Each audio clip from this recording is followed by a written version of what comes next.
उत्तर प्रदेश में प्रयागराज में जो घर बुलडोजर से गिराए गए थे उन पर सुप्रीम कोर्ट ने यूपी सरकार को कड़ी फटकार लगाई है। कोर्ट ने कहा है कि ये कार्रवाई पूरी तरह से गलत और अत्याचार वाली है और इसने उनकी अंतरात्मा को हिला कर रख दिया।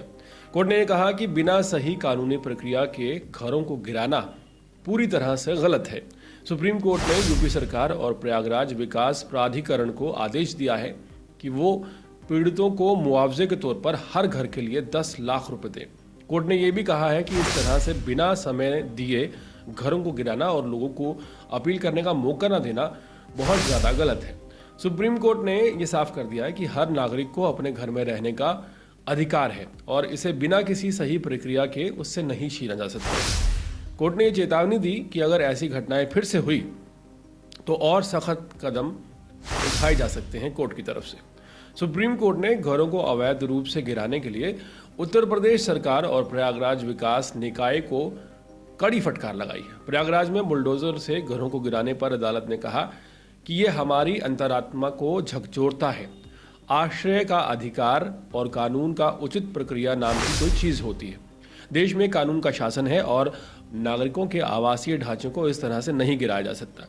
साथ ही एससी के प्रयागराज विकास प्राधिकरण को 6 हफ्ते के भीतर मकान मालिकों को 10-10 लाख रुपए देने का मुआवजा देने का निर्देश यहां पर दिया गया है, जो कि एक बड़ी खबर मानी जा रही है। जस्टिस अभय एस ओका और जस्टिस अजुआ भुइया की बेंच ने कहा कि ध्वस्तीकरण यानी कि डिमोलिशन की कार्रवाई जो है वो दमनकारी नीति से की गई। साथ ही जोर देकर कहा कि देश में कानून का शासन है। वकील जुल्फकार हैदर, प्रोफेसर अली अहमद और अन्य लोगों की याचिका पर सुप्रीम कोर्ट सुनवाई कर रहा था। उनके घरों को डेमोलिश कर दिया गया था। याचिकाकर्ताओं के वकीलों ने कहा कि राज्य सरकार ने यह सोचकर कि जमीन गैंगस्टर राजनेता आतिक अहमद की है, गलत तरीके से उनके घरों को तोड़ दिया।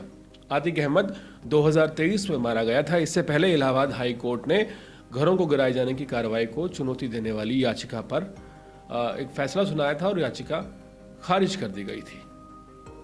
पीड़ितों को जिस वक्त बुलडोजर की कार्रवाई हुई, समय नहीं देने पर नाराजगी सुप्रीम कोर्ट ने जताई है और 24 मार्च को उत्तर प्रदेश सरकार की आलोचना करते हुए कहा कि इस कार्रवाई से उनकी अंतरात्मा को धक्का लगा है। उत्तर प्रदेश में प्रयागराज में बुलडोजर से घरों की गिराने की जो प्रक्रिया है, सुप्रीम कोर्ट ने राज्य सरकार को इस पर कड़ी फटकार लगाई है और सुप्रीम कोर्ट ने ये कहा है कि कार्रवाई पूरी तरह से दमनकारी थी और इसने उनकी आत्मा को झकझोर कर दिया है। साथ ही साथ इस पूरे प्रकरण पर सुप्रीम कोर्ट ने यह कहा है कि पहली बात तो मुआवजा दिया जाए। तकरीबन 5 लोग बताए जा रहे हैं, 5 लोगों को 10-10 लाख रुपए मुआवजा दिया जाए और साथ ही साथ अगली बार के लिए भी ये कहा है कि अगर ऐसी गलती दोबारा होती है तो सुप्रीम कोर्ट जो है इससे भी सख्त जो है रुख इख्तियार करेगा सरकार के खिलाफ। तो उत्तर प्रदेश की जो प्रयागराज की ये मामला सामने आया था, इस पर हाल फिलहाल सुप्रीम कोर्ट ने कड़ा रुख इख्तियार किया है। सुप्रीम कोर्ट ने ये कहा है कि आश्रय का